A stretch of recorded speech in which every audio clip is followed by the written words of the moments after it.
G'day, we've got here Husqvarna TS242, and all it does when I try to start it,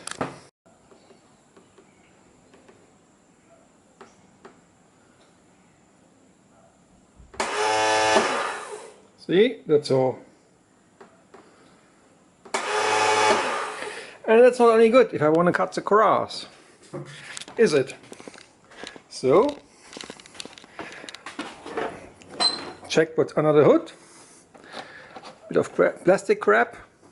Unscrewed that one, not easy, but made it. Unscrewed that one by hand. That's the air filter. Some screws all around, and that you see is a fuel pump. And if you disconnect the hoses, that's one way, but I wouldn't like to do that because the fuel might be flowing all over the place. So instead I unscrewed the fuel pump itself. So it's disconnected from that lid, and I can lift that lid out. And what I found is exactly what I thought I would find. It makes funny noises, like from a starter motor, and the engine wouldn't start at all. So what I actually found had a few more parts on here. That's the top of a starter motor. That was on there. And that is not supposed to be plain like that. It's supposed to have a starter gear. And one bit was lying here, and the other bit here or there or whatever. So the metal starter gear surrounding that plastic base as one part has broken off, has broken in two. So at least I got out all three parts, and I actually managed, even though I thought, well, that's tough, don't know if I can do it, I managed to weld those two halves back together again.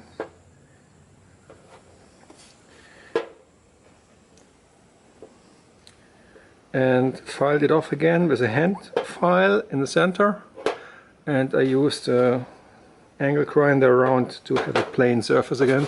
And where I had some excess material inside of the teeth, that's a very bad idea, I removed the excess material with a cutter disc, a very thin cutter disc on an angle grinder. Anyway, why I'm doing that crazy stuff, it's a 15 teeth starter gear, and you can't get it. It's impossible. So you know already it's a TS242. If you want to dig any further, this model and type number together gives you the actual motor number. It's a Briggs and Stratton. And then when you spend heaps and heaps of time on the internet, you will find that the motor starter part number is 592599, and there is no single starter gear as replacement part available. So you really have to get that whole starter motor just because that starter gear is broken. And that's totally ridiculous, and the cheapest price I found locally here in Australia, Australian dollars, $163. And even if I would pay that ridiculous amount of money, there is one bolt, and there it's another one. That starter motor itself, oh, okay, now I understand. I can lift it up, and then I can possibly remove that second screw as well to replace it. So replacing would be possible, but just too expensive.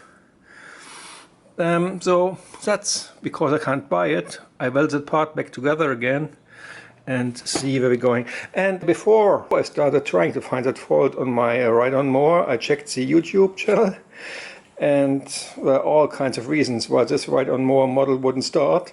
Mainly it's a battery, but that reason I haven't seen mentioned anywhere. I, for my part, solved the battery problem because the original battery is way too small.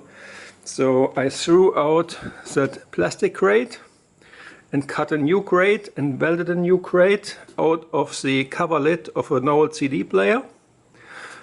put an old car battery in, way more powerful compared to the old battery, which is way too weak, and so I have no more problem on that side. Okay, let's see where we go from here. So the next step would actually have been to insert this plastic part into the welded back together starter gear. But, well, the manufacturer really made sure that nobody should be able to actually fix it once it's broken, and it's really forced by the whole starter motor. But, so I had to extend those grooves also the plastic part.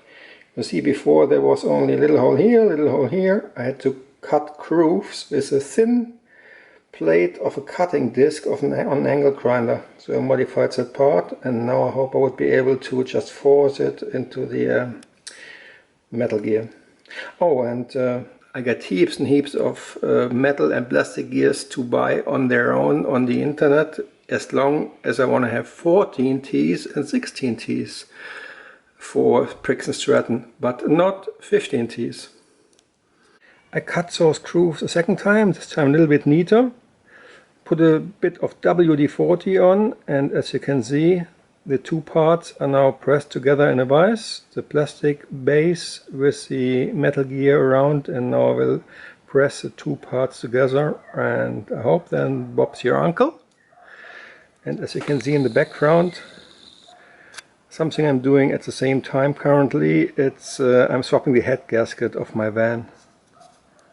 As you can see, the plastic base is in already a little bit further, but I realized I really should apply the pressure onto the plastic part evenly, so I added that board to apply the pressure across the whole surface of the plastic part, not to break it or anything or deform it.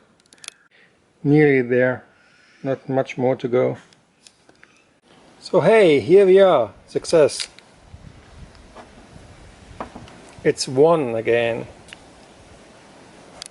While I was at it, I was cleaning the air filter and the spark plugs, one here and one on the other side, and I'm just about to get that starter gear in. And be careful not to get your finger in here, that's a very bad idea. So best get into position, get away with your fingers, and then turn it in. Yeah, a few more parts to go. Little springy thing, a little washer thingy, that lid, and on top the C-clip. When I was about to get it off, I forced it up with a screwdriver on one side and one end. That's how I removed the C-clip. Now I just have to get it back on again.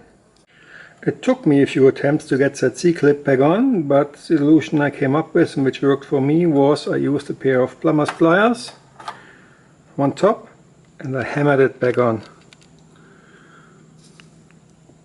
So, Klappe zu, Affe tot oder auch nicht, was wir hoffen. Jetzt geht's los. I hope all's done, all's finished. I hope it starts up. Let's see. I released the handbrake again.